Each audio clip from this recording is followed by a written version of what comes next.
Bonjour à tous, j'espère que vous allez bien. Dans le cadre d'Exprime 2021, je suis en présence de coach Fréjus Zamblé. Bonjour coach. Bonjour Marie-Ange, C'est un comment tu vas? plaisir, ça va très bien. C'est un Moi aussi, plaisir très vraiment heureux d'être avec vous. de vous rencontrer. Merci. Et pour répondre à Exprime cette année, nous posons la question, comment être un meilleur soi et être un don pour sa famille, surtout dans ce contexte de famille 2.0. Donc alors coach. Alors c'est une très belle question de se demander comment être un meilleur soi et un don pour sa famille. Vous savez, être parent, devenir parent, c'est un métier. Et c'est d'ailleurs le plus vieux métier qui existe, qui malheureusement n'a pas de formation. Donc je vais dire déjà que les parents qui nous suivent n'ont pas à culpabiliser parce qu'ils risquent de dire certaines choses lors de la vidéo et on va se poser beaucoup de questions. L'idée aujourd'hui de cette vidéo, c'est pas de culpabiliser, mais c'est surtout qu'on soit la meilleure version de nous-mêmes en tant que parents pour véritablement aider notre famille. Vous savez, comme je le disais, il faut apprendre à être parent. Mais malheureusement, on a eu l'habitude de donner ce qu'on a reçu. D'ailleurs, on ne peut pas faire autrement tant qu'on n'est pas encore formé.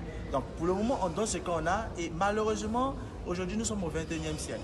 Donc pour répondre à la question, je vais dire, on va ajouter même 21e siècle à la problématique qui m'a été donnée. Être un meilleur parent aujourd'hui au 21e siècle, c'est un vrai challenge. La première chose d'abord qu'il faut faire en tant que parent, c'est de se poser la question de savoir quels sont les aspects que je dois prendre en charge dans l'éducation de mon enfant. Parce qu'une chose est sûre, l'enfant qui vient au monde est une pièce unique. Je répète, l'enfant qui vient au monde est une pièce unique.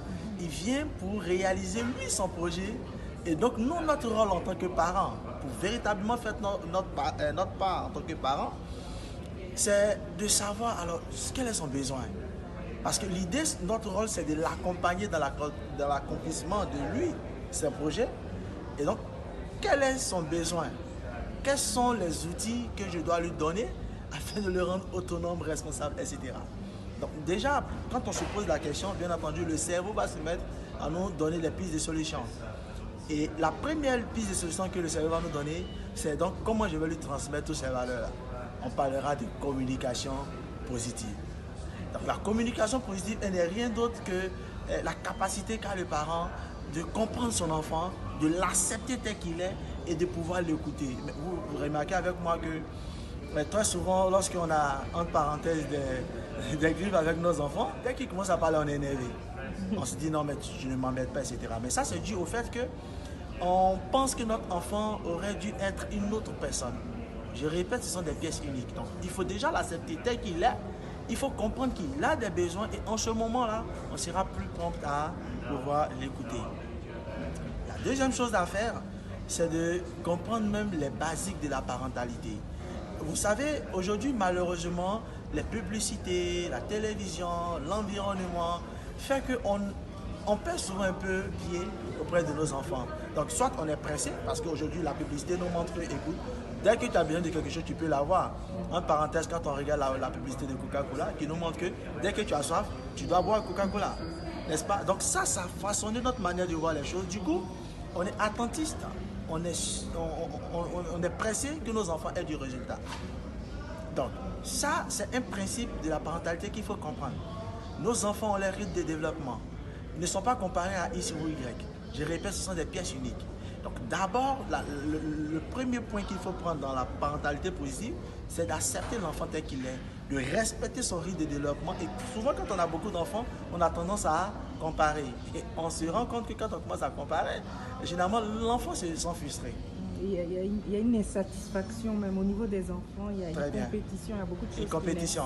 Bon, le problème avec la compétition, c'est que quand on se compare à l'autre qu'on est devant, on stagne. Quand on est derrière, on est découragé. C'est pourquoi je dis, l'idée principale à retenir, c'est notre enfant est une pièce unique.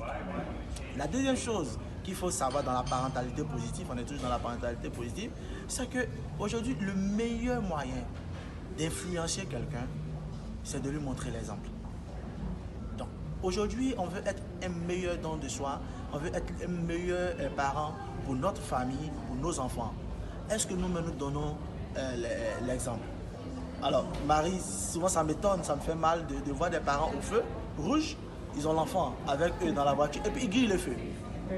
Et sûrement, ce parent-là, il va se mettre à dire à l'enfant, il faut respecter, il faut... L'enfant n'a rien à foutre, désolé. Il va peut-être même lancer des injures. Ah oui, on insulte, on ne respecte pas. Et on dit par exemple à nos enfants d'étudier. Mais la magie avec ça, c'est que quand on vient du travail, Marie, on allume la télévision, on se met à regarder.